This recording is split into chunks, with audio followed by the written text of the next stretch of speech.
TV చూడడం ఇష్టమైన వాడు, క్రికెట్ చూడడం ఇష్టమైన వాడు, సెల్ ఫోన్ మాట్లాడుకోవడం ఇష్టమైన వాడు, సెల్ ఫోన్లో మెసేజ్లు జీవితాన్ని బతికిస్తాయనుకున్నవాడు, ఫ్రెండ్తో గాసిపింగ్ చేయడం బతికిస్తుంది అనుకున్నవాడు ఇవాల్టి రోజున సైకిల్ వేసుకుని రోడ్డు మీద తిరుగుతున్నాడు.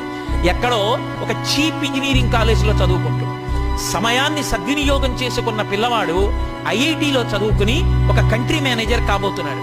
నేను మీతో ఎందుకు అత్యంత ప్రేమతో ఈ విషయం చెప్తున్నానంటే, హితశత్రువుని గుర్తించాలి.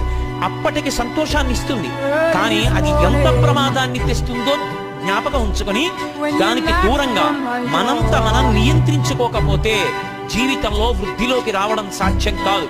అందుకే కాలాన్ని సద్వినియోగం చేసుకోండి. కమిట్మెంట్తో మీకు మీరుగా వృద్ధిలోకి రావడం నేర్చుకోండి. మీ చదువుతో పాటుగా సంస్కారము అన్న మాటకి పెద్దపీట వేసి ప్రాధాన్యత ఇవ్వండి.